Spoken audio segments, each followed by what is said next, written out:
of June in 1841, one man set out on a 15-mile walk to Leicester to attend a meeting. And while he was doing it, he had a brainwave, actually, a brilliant idea, because he had to do this again. There were a lot of people involved, so he thought, why don't I charter a train? And his name was Thomas Cook.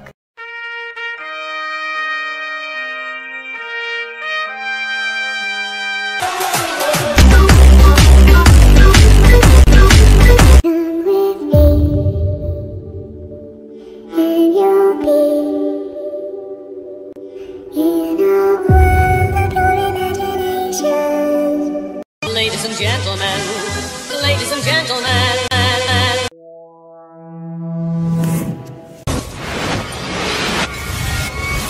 Package tour, package vacation, or package holiday comprises transport and accommodation advertised and sold together by a vendor known as a tour operator.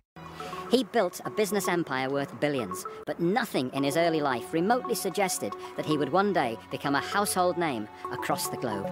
Experiencing alcoholism at close quarters over long periods scarred Thomas, but these disturbing experiences, they led him into the temperance movement, the fight against drink and the misery it caused. Thomas Cook was very working class himself. He was the son of a labourer and the grandson of a Baptist preacher. His father actually died when Thomas was only 3. His mother remarried, and his stepfather died when he was only 10. Point was taken out of school. He was the main breadwinner for the family, a gardener's boy. And then at the age of 14, he was apprenticed to his uncle as a wood turner and cabinet maker.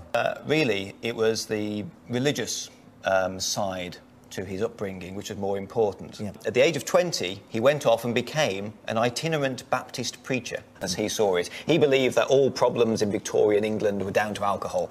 He covered more than 2,000 miles on foot, travelling around the villages of Leicestershire, Rutland, as far as Stamford. It was, in fact, on one of these tours, in the village of Barradon in Rutland, that he met his wife-to-be. Well, basically, Thomas had the idea to use these newfangled trains to promote temperance, to promote social improvement.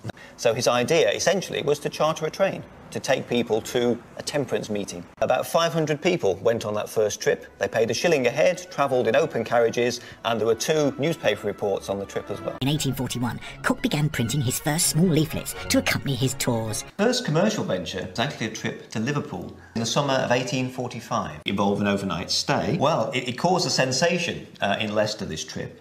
He managed to sell 1,200 tickets initially. Didn't satisfy demand, and he had to organise a second trip 2 weeks later for a further 800 people.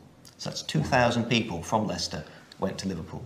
But so many people were asking him about accommodation, about foreign exchange, what do they do, how do they cope? So he offered to organise all their accommodation for them for a £5 note. So in 1872, Thomas Cook was the first to lead a commercial trip around the world.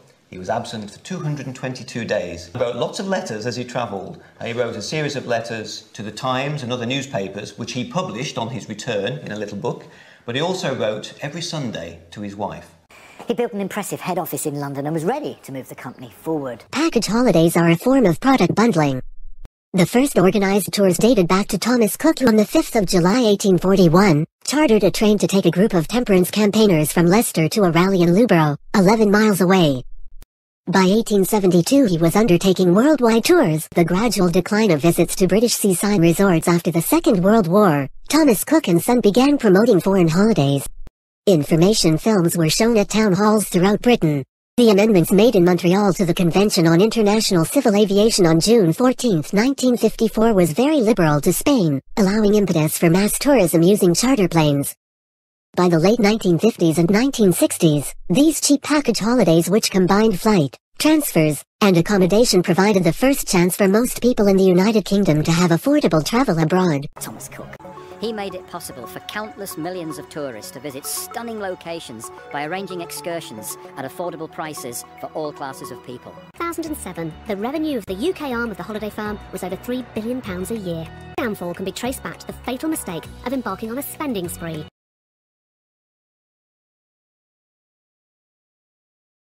Merging with various companies including Hotels for You, the Co-op, and the struggling rival My Travel. So buying lots of travel agencies when the world is in the middle of a global recession and people are losing their jobs is a very poor idea. This led to almost the collapse of Thomas Cook in 2011.